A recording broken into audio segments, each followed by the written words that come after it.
Bill Gates, co-founder of Microsoft, Mark Zuckerberg, co-founder of Facebook, Gautam Adani, founder of Adani Groups. List asi yamna sangi, makoising asigi manungda common oiba pot amakak makoisi world gi top richest person singi manungda challabaneba. Asita sunattana makoigi marakta common oiba amaga laireba. Makoising asi ngasigi yamna chawraba trap amadagi hingba ngamkhraba makhaini.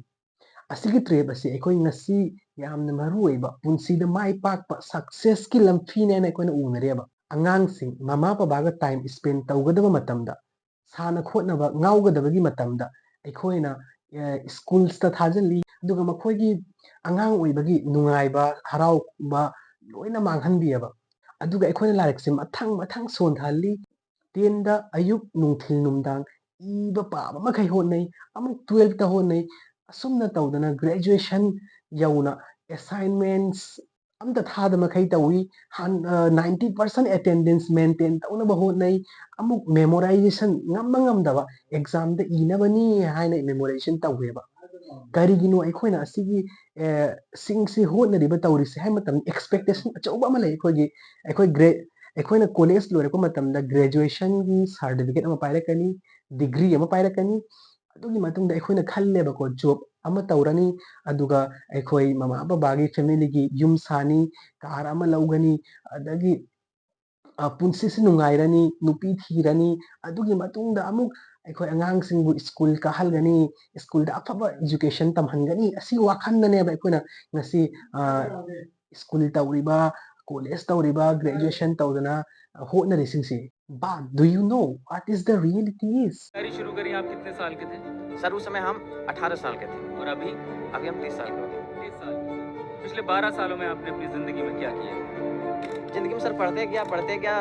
Degree लेते गया। मैंने 3 subject में post graduate किया, BEd किया sir, CTET qualified है, net qualified है sir. 25 years larik tama abagi tungda aikhoina mapanda thokae aduga thabak thirpa matam thabak phangdeba adagi interview kaya amuk thai mathang interview so rejection mathang phangi kari maramdagino ꯑꯩꯈꯣꯏꯁꯤ ꯆꯃꯝꯅꯕ ꯇꯧꯐꯝ ꯑꯃ ꯈꯪꯂꯛꯇꯕ ꯄꯨꯟꯁꯤ ꯃꯇꯥꯡ ꯑꯃꯁꯨ ꯂꯥꯛꯑꯦꯕ ꯑꯁꯤꯒꯤ ꯃꯇꯥꯡ ꯑꯁꯤꯗ ꯑꯩꯈꯣꯏ ꯑꯃ ꯆꯠꯇꯅ ꯊꯣꯛꯇꯅ ꯁꯨꯝ ꯂꯩꯕꯗꯁꯨ ꯐꯦꯃꯤꯂꯤꯅꯁꯨ ꯑꯩꯈꯣꯏꯕꯨ ꯍꯟꯊꯅ ꯌꯦꯡꯉꯛꯏ ꯃꯔꯤ ꯃꯇꯥꯡꯁꯤꯡꯅ ꯑꯃꯅ ꯑꯁꯤ ꯃꯤꯔꯦꯝ ꯑꯣꯏꯔꯦ ꯆꯠꯇꯅ ꯊꯣꯛꯇꯅ ꯁꯨꯝ ꯂꯩꯔꯦ ꯑꯁꯨꯝꯅ ꯍꯥꯏꯅꯕꯤꯌꯦꯕꯀꯣ ꯑꯗꯨꯒꯤ ꯃꯇꯨꯡꯗ ꯑꯩꯈꯣꯏ ꯀꯝ ꯇꯧꯏ ꯔꯨꯝꯗ ꯃꯊꯟꯇ ꯊꯣꯡ ꯊꯤꯟꯖꯤꯜꯂꯒ ꯂꯩ ꯍꯣꯠꯅꯒꯗꯕ ꯈꯔ ꯍꯣꯠꯅꯩ ꯑꯗꯨꯃꯥꯏꯅ ꯑꯩꯈꯣꯏꯒꯤ ꯃꯣꯇꯤꯚꯦꯁꯟꯁꯦ ꯗꯥꯎꯟ ꯇꯧꯍꯜꯂꯤ ꯁꯦꯜꯐ ꯀꯣꯟꯐꯤꯗꯦꯟꯁ ꯄꯨꯔꯥ मांगहल्लेबा कैसा घर परिवार रिश्तेदार सारे छूट गए। हम लोग को बहुत हीन भावना से देखते हैं लोग, जो भी देखते हैं हम लोग को बहुत हीन भावना से, परिवार रिश्तेदार वाले उतने बात नहीं करते सर। और मैं 2 साल से गाँव में भी नहीं गया अभी तक। क्यों नहीं गया? दुख है सर, क्या बोलूँ। मैं अपने दुख और पीड़ा को किसी पर सामना नहीं कर सकता हूँ सर। बहुत संघर्ष से पढ़ा हूँ, ट्यूशन पढ़ा के मैं 2012 से ट्यूशन पढ़ा के अभी तक मैं पढ़ाई किया हूँ और मैं कुछ भी हासिल नहीं कर पाया। सिगी अवाबसिंगसे लोइना फेस ओइरबगी मतुंगदा कंसिडर तौरसी जॉब अमा फंगेना जॉब से फंगगी तुंगदा एखोय युम साबगी हुम लोन लौरकनी अमु कार अमा लौरनी इन लौरसी ईएमआई दा दुसु अदु असिगी लोन्स क्लियर तौनबा होतनरिङै ईएमआई क्लियर तौरिङै एखोय थबकसी पामदबा अयुक हौकतना चटपा लागिगनी नुमदांग हलकपा लागिनी असिगुम्बा ट्रेप अमदा एखोय फासी खरनेब आई हुजिक तोकथोके हाइबसु ngamaroy थबक असि करिगिनो हाइदा आइगी इथक्ता लंदोन लई अदु सिंगदबा यादे थबक तोकथोखरगदी आइगी अकाउंट दा सैलरी सि चंगा ओइबा अदुन असिगी साइकिल से कंटिन्यू तौनी कंटिन्यू ओइदना एखोयदा अवाबा मनुंगदा डिप्रेशन ओइबा वाखन नुंगाइतबा इनसोमनिया गी प्रॉब्लम्स मयाम अमा इशू मयाम फेस ओइबा असुम तौदना अहल ओइरगा एखोयना खल्ली आइगी लाइबक थीबना ओइरगनी असुमना आइगी पुंसीसी वारइसिना ꯑꯩꯈꯣꯏꯅ ꯑꯁꯤꯒꯤ ꯑꯋꯥꯕꯁꯤ ꯊꯦꯡꯅꯔꯤꯕꯁꯤꯒꯤ ꯃꯔꯝꯗꯤ ꯑꯉꯥꯡ ꯑꯣꯏꯔꯤꯉꯩꯗꯒꯤ ꯍꯧꯅ ꯑꯩꯈꯣꯏꯅ ꯐꯣꯂꯣ ꯇꯧꯔꯛꯏꯕ ꯏꯗꯨꯀꯦꯁꯟ ꯁꯤꯁꯇꯦꯝ ꯑꯁꯤ obedient worker ꯑꯣꯏꯅꯕꯒꯤ ꯍꯥꯏꯗꯤ kind of slave ꯀꯨꯝꯅ ꯊꯕꯛ ꯁꯨꯅꯕꯒꯤꯗꯃꯛꯇ ꯗꯤꯖꯥꯏꯟ ꯇꯧꯔꯛꯄ ꯁꯤꯁꯇꯦꯝ ꯑꯃꯅꯦꯕ ꯑꯗꯣ ꯑꯩ ꯑꯦꯛꯁꯄ꯭ꯂꯦꯟ ꯇꯧꯖꯒꯦ ꯑꯁꯤ ꯀꯃꯥꯏꯅ ꯇ꯭ꯔꯦꯞꯅꯣ ꯍꯥꯏꯕꯁꯤ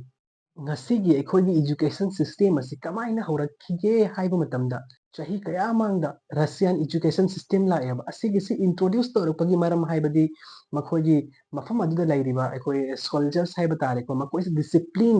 ꯑꯣꯏꯅ ꯆꯠꯅꯕ ꯍꯥꯏꯕ ꯏꯟꯕ ꯑꯃ ꯑꯣꯏꯔꯛꯅꯕ ꯑꯗꯨꯒ ꯀꯃꯥꯟ ꯐꯣꯂꯣ ꯇꯧꯕ ꯇꯣꯞ ꯂꯤꯗꯔꯁꯤꯞꯇ ꯂꯩꯔꯤꯕ ꯃꯈꯣꯏꯒꯤ ꯁꯨꯄꯤꯔꯤꯌꯔꯁꯤꯡꯅ ꯍꯥꯏꯕ ꯏꯟꯅꯕꯒꯤꯗꯃꯛꯇ ꯗꯤꯖꯥꯏꯟ ꯇꯧꯔꯛꯄ ꯀꯣꯔꯁ ꯑꯃꯅꯤ ꯁꯤꯁꯇꯦꯝ ꯑꯃꯅꯦꯕ ꯁꯤ ꯑꯁꯤꯗ ꯀꯃꯥꯏꯅ ꯐꯣꯂꯣ ꯇꯧꯒꯅꯤ ꯀꯃꯥꯏꯅ ꯍꯥꯏꯕ ꯏꯟꯒꯅꯤ ꯍꯥꯏꯕꯁꯤ ꯁꯤ ꯇꯥꯛꯏꯅꯦꯕ ꯑꯗꯨ ꯃꯈꯣꯏꯅ ꯑꯁꯤꯒꯤ ꯔꯤꯖꯜꯠꯁꯤ ꯃꯈꯣꯏꯅ ꯁꯤ ꯏꯖꯨꯀꯦꯁꯟ ꯁꯤꯁꯇꯦꯝ ꯑꯁꯤ ꯃꯈꯣꯏꯗ ꯀꯝꯄꯜꯁꯔꯤ ꯇꯧꯏ ꯑꯗꯨꯒꯤ ꯃꯇꯨꯡ ꯏꯟꯅ ꯃꯈꯣꯏꯒꯤ ꯀꯣꯟꯅꯒꯤ ꯂꯥꯛꯏꯕ ꯖꯦꯅꯦꯔꯦꯁꯟꯁꯤꯗ ꯃꯈꯣꯏꯅ ꯏꯝꯄ꯭ꯔꯨꯚꯃꯦꯟ ꯑꯃ ꯑꯣꯏꯕ ꯐꯪꯉꯦꯕ ꯃꯈꯣꯏꯒꯤ ꯋꯥꯔꯀꯔꯁꯤꯡꯁꯤ ꯁꯣꯜꯖꯔꯁꯤꯡꯁꯤ ꯍꯥꯏꯗꯤ ꯂꯤꯗꯔꯁꯤꯞꯁꯤꯡꯒꯤ ꯃꯈꯥꯗ ꯋꯥ ꯏꯟꯗꯨꯅ ꯆꯠꯄ ꯎꯏ ꯑꯁꯤꯒꯤ ꯏꯝꯄ꯭ꯔꯨꯚꯃꯦꯟꯁꯤ ꯃꯌꯥꯝꯅ ꯎꯅꯔꯦꯕ ꯃꯄꯥꯟꯗꯁꯨ 1760ꯗꯒꯤ 1840 ꯐꯥꯎꯁꯤ ꯏꯟꯗꯁꯇ꯭ꯔꯤꯌꯦꯜ ꯔꯤꯚꯣꯂꯨꯁꯟꯒꯤ ꯄꯤꯛꯀꯤ ꯃꯇꯝꯅꯦꯕ ꯏꯟꯗꯁꯇ꯭ꯔꯤꯌꯦꯜ ꯔꯤꯚꯣꯂꯨꯁꯟꯒꯤ ꯃꯇꯨꯡꯗ ꯏꯟꯗꯁꯇ꯭ꯔꯤꯁꯤꯡꯗ ꯐꯦꯛꯇ꯭ꯔꯤꯁꯤꯡꯗ ꯃꯦꯁꯤꯅꯔꯤ ꯑꯆꯧ ꯑꯆꯧꯕꯅ ꯊꯕꯛ ꯑꯌꯥꯝꯕꯁꯤ ꯃꯇꯝ ꯂꯤꯛꯅ ꯁꯨꯕ ꯉꯝꯃꯦ ꯑꯗꯨꯒꯤ ꯃꯇꯨꯡꯗ ꯍꯥꯏꯗꯤ ꯋꯥꯔꯀꯔꯁꯤꯡꯒꯤ ꯌꯥꯝꯅ ꯗꯤꯃꯥꯟ ꯂꯩꯔꯦ ꯀꯝꯄꯅꯤꯁꯤꯡꯅ ꯐꯦꯛꯇ꯭ꯔꯤꯁꯤꯡꯅ ꯃꯈꯣꯏꯒꯤ ꯊꯕꯛ ꯁꯨꯕꯤꯅꯕ ꯋꯥꯔꯀꯔꯁ ꯊꯤꯔꯛꯄ ꯃꯇꯝꯗ ꯀꯅꯥꯃꯠꯇ ꯐꯪꯗꯦꯕ ꯀꯔꯤꯒꯤꯅꯣ ꯍꯥꯏꯕ ꯃꯇꯝꯗ ꯃꯇꯝꯗꯨꯒꯤ ꯃꯤꯑꯣꯏꯁꯤꯡ ꯑꯗꯨ ꯃꯁꯥ ꯃꯁꯥꯒꯤ ꯑꯦꯒ꯭ꯔꯤꯀꯜꯆꯔꯁꯇ ꯑꯗꯒꯤ ꯐꯥꯔꯃꯤꯡꯗ ꯑꯗꯒꯤ ꯃꯁꯥ ꯃꯁꯥꯒꯤ ꯄ꯭ꯔꯣꯗꯛꯁ ꯄꯨꯊꯣꯛꯇꯨꯅ ꯃꯈꯣꯏ ꯄꯩꯁꯥ ꯇꯥꯟꯖꯔꯝꯃꯤ